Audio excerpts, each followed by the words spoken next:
Right, so we've got more to cover. This is in the early days when this guy was starting to come out and get some kind of notoriety within the, let's call it freedom movement, shall we, for want of a better word. How he started out, when he got asked a question, when people are new, people are always like, let's know something about you, because we all have an element of healthy suspicion, right? That's the world we live in. I'm going to just trust because it feels good too. So he gets asked a question about that, and let's see what happens, shall we? One of the questions is coming through here on the Telegram is people want to know, how can they trust you? How can they be sure that you're not part of this cabal? People throw around the term like controlled opposition. Someone said, oh, Ricardo Bossi, he's a Freemason as well. What's your response to that? First of all, don't trust me. Trust yourself. Now, let's just say that that's where it stopped. That'd be an okay response, right? Because ultimately, that's what we all really need to do, is trust ourselves. Now, imagine if you added some more to it and actually said something to the effect of, well, I'm really encouraged that people have that healthy suspicion, because we need more of that, especially in the climate that we've been living under. So, yeah, all for it, All I can tell you is that just watch my behavior, because that'll tell you everything. And if I make you promises and I don't deliver on them, then you'll know. That to me sounds like be a pretty legitimate thing, and then just leave it there. And, we just move on. But let's look at what he does, shall we? This is what being a fucking adult's about, you wankers. Controlled opposition, fuck off. I know who the controlled opposition is, and you look at it most of the night on TV. So get off your lazy asses, do some fucking research, and realise you make your mind up. And if you get it right, 10 out of 10. If you fuck up, it's on you. Does that sound like someone who's actually really happy to have that sort of healthy suspicion? Or is that someone like is punishing you for even thinking that, that you have a right to just sort of like to start discerning and using your own critical faculties? And one of the ones is to just confront people with a question and see how they handle it, like a pressure test type thing in the moment. Is that a legitimate thing to do? It's up to you. But if you're getting shouted back at, what's your response? I mean, the first time I heard this, right, and you're going to hear it gets more severe, I was like, I just want to go hide under a table and go, okay, please make it stop. I promise, I'll be good. That's the first reaction I had. So maybe he's acting out his own childhood trauma, or the way that they traumatized him in the military. Maybe this is the way that just it stays inside you, the PTSD. Anyway, let's listen on. Fucking trust me. And if you do, you're a fucking idiot. There he goes, just telling you. If you trust him, you're an idiot. So he's even telling you right there, don't trust me. If you do, you're an idiot. He just says it. So what's going on here? Like, bit of contradiction here, right? But if you don't trust me, I'm going to pummel you to death. So what are your choices here? You're like in this massive bind. Do your fucking homework. And on the balance of probabilities, make a decision and own it. Because the people that are going, ooh, I don't know what to do, fuck off. So they've been telling you to fuck off. I mean, how funny is that? Like, he's mocking you right there. I fucking mean it. You fucking tossers. Grow up. Get a pair of fucking stones. If you don't trust me, go start your own fucking political party. So here's the option he's giving you, right? Check this out. This is where it just gets really good. He's like, don't trust me. You're an idiot if you do. But if you don't, here's the option. Go start your own political party. Like, he's even dictating terms of what it means not to trust you. Like, just think about that for a moment. Like, it just beggars belief that that's even coming out of someone's mouth, and that's actually getting credence, right?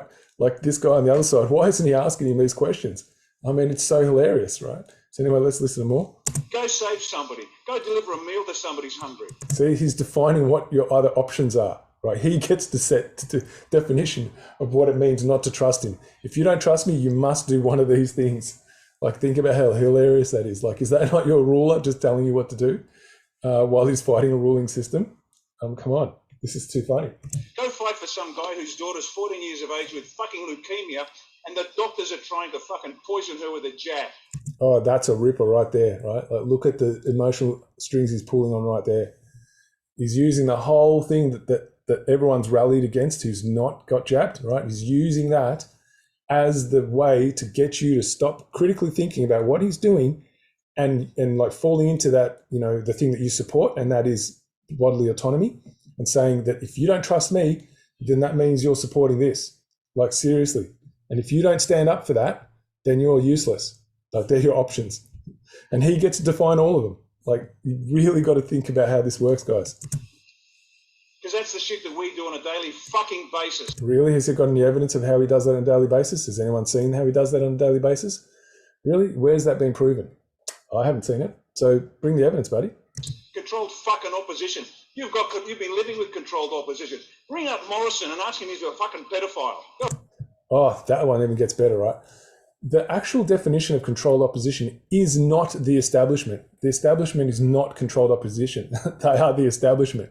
So Morrison cannot be controlled opposition. He's the one that's out there in your face controlling you. So he can't be the opposition, like looking like he's not. Controlled opposition is the opposition. Opposite. I can't even say it. It's so funny. It's the one that looks like you, that they play on your sensitivities, right? And draw you in and bring in your trust, while the whole time they're leading you away from your own power without you even knowing it's happening, right? And they're creating division and seeds of doubt. That's the nature of controlled opposition. They look like you, they talk like you, they dress like you, you identify with them. It's like you have this trust built.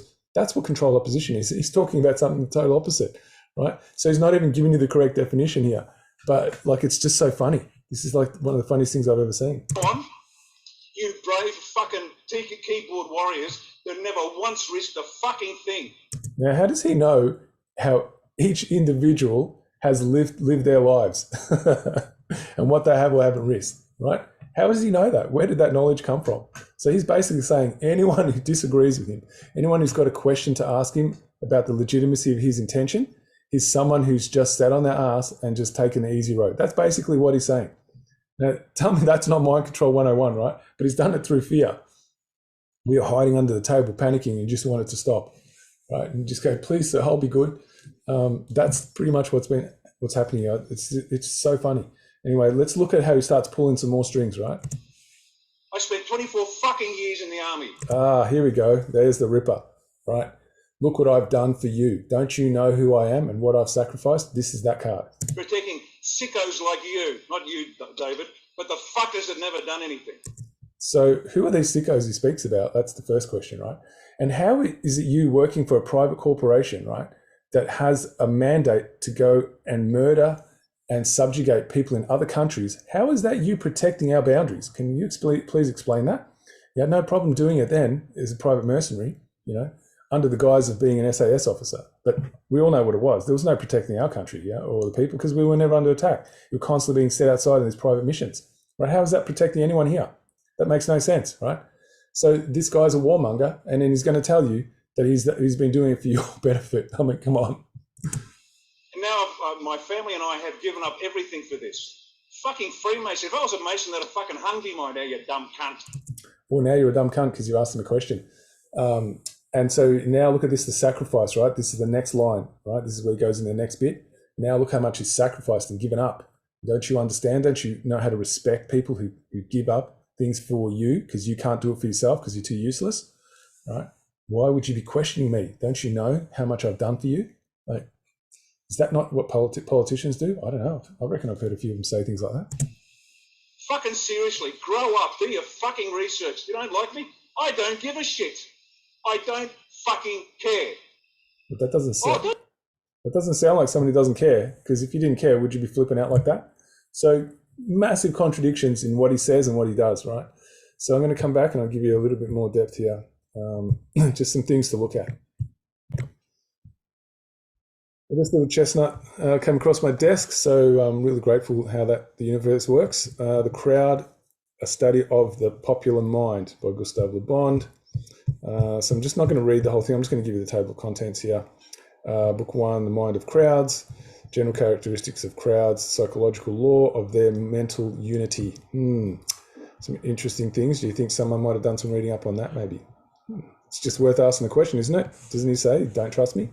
So, do your own research. Didn't he say that? So here's a place to go if you want to look at how crowds are controlled. Sentiments of morality of crowds. Now, didn't he use that morality thing before about the 14-year-old? You know what I mean? Getting leukemia and getting jabbed. Did he not use that then? the ideals, reasoning power, and imagination of crowds. Religious shape assumed by all the convictions of crowds. How about that? Opinions and beliefs of crowds. Would you be working that one? So, remote factors of the opinions and beliefs of crowds. The immediate factors of opinions of crowds. The leaders of crowds and the means of persuasion. Wouldn't that be a good read to find that out? Limitations of the variability and the beliefs and opinions of crowds. So classification of crowds termed criminal crowds, criminal juries, electoral crowds, parliamentary assemblies. So this seems like a bit of a political manifesto. I'm not going to read it because it'll just take too long, but it's something for you guys to look into if you're interested. I'm going to come back with another video. Okay, so I want you to look at the faces of some of the other people, especially the guy in the top right-hand corner. Yeah, his face is totally priceless when this is all happening. So let's look at how this goes down, shall we? This goes on in Australia. Australia is the proud leader of the worst abortion laws on the planet. And you men have said nothing because, it's a woman's choice, because you're fucking idiots. You can mention every winning football team and Melbourne Cup winner, but you have no fucking idea what's going on in your country. What a bunch of softcocks. Now, leading this charge in Australia is a group called Emily's List. Emily stands for Early Money is Like Yeast. Emily's List is the female-only faction of the Australian Labor Party. So all you hard fucking unionists out there, you fucking idiots. You're letting that stupid cunt, and I tell you what, that word no longer has any fucking meaning anymore. And if you're offended by it, get the fuck out of here. You don't deserve to be here. Penny Wong, Tanya Plibersek, Julia Gillard, our first female Prime Minister, whose greatest claim to fame is she slept her way to the top and allowed babies to be killed. Now, Emily's List, their one priority, they get females into Parliament under the Labor Party, the alleged Workers' Party. And these people, their one job is to get full-term abortion, publicly funded, on demand, nationwide, no questions asked. And every one of you dumb fuckers out there are letting it happen.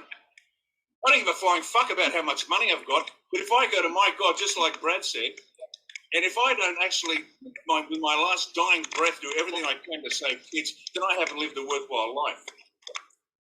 I'll tell you what, men of Australia and women of Australia, you dumb fucking idiots, voting for Gillard because she's a woman, are you so fucking stupid? Are you really that dumb? 25.69 million imbeciles in Australia. So every one of his supporters, do you understand that you're in that figure that he's just now punched out? It's not excluding you. You're part of that. Just be aware that he didn't say 26, 25, he said the entire population. That makes it you. So everyone who thinks, no, he's not talking about me, he actually just did when he gave you that number. Yeah. For fuck's sake, get off your asses. Look, I'm supposed to inspire you to take control of your country. Go fuck yourselves. There you go, right there. That's it, right? He's just telling you. You don't deserve a country. You, as I said, it galls me. The American adults have to come in and take care of these fucking idiots called Australians. It's every single one of you guys. You're a bunch of idiots. And you need to be nannied by a military force. And listen to what he says next. You're an embarrassment. You're a fucking embarrassment. Last night on TV, I don't watch TV, but I watched this idiot called Rita Panahi. Rita Panahi is this airhead on the alleged conservative show on Sky News. And she said, somebody came out against the woke agenda and the ad went viral. This is what passes for courage in Australia. Somebody saying that maybe there are two genders and you shouldn't let women have to compete against men in sport. This is what passes for courage in Australia. And Rita Panahi, I hope you're listening, you stupid fucking idiot. This is what passes for courage. Ladies and gentlemen of Australia, you don't deserve your country. You lost your sovereignty. You gave it away. And if you don't like the fact the Americans are going to come in and clean up the mess, tough shit. Because I'm going to help them. Because you're too fucking stupid to survive. There you just go. Right, he just told you, I'm going to help. a foreign military invading force subjugate you. Like, it's just told you right there in your face. If you want to keep supporting that, that's on you guys. It's just hilarious. I'm just like going, wow. So he's basically just, with a sweeping brush, right, thinks he knows every single individual detail of everything that's ever happened with every individual fight that's ever happened. Like, any of your personal things that you've been fighting, they mean nothing. Like, that's basically what he said. It just counts for nothing. He doesn't know the intricacy of your own pain and suffering, your own torments, what you've come up against, your own individual situation. That counts for nothing. Like, this is classic collectivism right here. You are being treated as one entire herd of cattle. Just one sweeping statement. There's nothing to do with individual nuance. That doesn't even get considered, right? It's right in your face, guys. This is communism right there. As soon as anyone makes any sweeping statements about what everyone's responsible for without knowing their individual situation, that's collectivism, and that's communism, right? And he's doing it right there. And because, if you're following this guy and you're part of his cult, you're never going to see that, because you're going to think he's talking about someone else. And, then you get into that self-righteous space, that, yeah, you bad guys, and then so all you've done is an us and them. That's all you've done. You've pitted people against each other. How's that working out for anyone? When's that ever been something that's got us all together to live collectively and peacefully? Show the evidence of that. You Australia, and I'll finish here. You Australians are like dodos. The dodos was a large bird that was eaten into extinction by the Portuguese sailors that landed on the island. I think it was Mauritius, because the dodos had no natural predator. And so when the Portuguese sailors turned up, these idiot birds would just wander up and say hello. And the Portuguese got their knife out, lopped the head off, and ate them into extinction. Because Australia hasn't had a natural predator for decades. Why? Because they gave us that. They gave us this fat, dumb, and happy life. And it worked a treat. You're all fucking idiots. I'm supposed to inspire you? Fuck you. You don't deserve it. Good men and women have sacrificed their lives for lazy imbeciles like you for too fucking long. Fuck yes. End of story, end of transmission. All right, how good was that, guys? So basically, you're all a waste of space. Every single one of you, right? It's only him alone, and he's going to help with your enslavement. Like, it's not bad enough as it is. Like, he's going to give you a better brand of it. So there you have it, guys. That's who you put your weight behind, right? You can make exemptions all you like in your own versions of reality and say, no, that's not what he means. We can all do that. That's quite easy. We can all deny what we see and twist it into our own version of reality to fit our comfort. And that's what most people do, follow cults, because the whole point of a cult is that there's a very select way of seeing the world, and it's, to a particular mind structure where you are righteous and everyone else is wrong. And so that's an elitist way of seeing the world, right? And very few people who actually look into these kind of things do that level of investigation where they understand the difference is always coming down to superior and inferior. And he's basically spent his time telling you how superior he is. That's all that he's ever done, and how inferior you are unless you think like him and do as he does. But he's never shown you any evidence of anything he's actually done. He's just sat in front of a microphone and made a bunch of promises that have never come true. That's about it. Started some, I don't even know what it is, right? A bunch of people to try and organize themselves and do what? Like, participate in elections. Elections is like slavery. That's all it is. And you think you can change it just by getting voted in? You think you can change the mentality of an entire nation that actually believes in being forcibly controlled by a select bunch of parasites? It's the difference is you're going to be the next parasite. So that's basically what you've contributed to. You think you can make a change by using the very structure without people understanding that the difference between collectivism and individualism. If they don't understand that, there's nothing that's going to change. And you're actually making he's basically making that whole movement move forward in that collectivist mentality, because we don't get treated as individuals the way he speaks to you. You're one big lump that doesn't think for itself. Right? That's slavery 101. So just something again for your consideration. Most people who are down this particular pathway, who've already made up their minds, they're going to find this more whatever they call controlled opposition and stuff like that it's a paid shield, it's doing this, etc., etc. But you really need to be able to explain the difference between individualism and collectivism if you're going to make those comments, and very few people actually do that. Okay, now just to finish off, I just want to draw your attention to, if you're interested in understanding where all this knowledge has come from and what it's connected to, here's a brilliant site for you. It's the Magna Carta 1215 Australia site. So just quickly, Magna Carta is that agreement that's still in place today that allows for a system of public servants throughout the entire English Commonwealth system of justice. And that's what all public servants swear an oath to. So they're bound by that entire structure.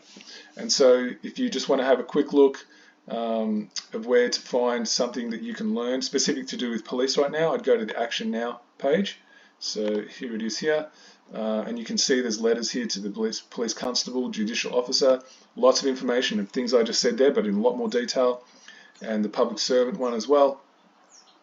And then there's different versions of that here, child protection, if they're using pre-crime, which they all do, which is just order following from legislative branch, which they have no authority to do. That makes them criminal as soon as they start dictating the minutiae of your life.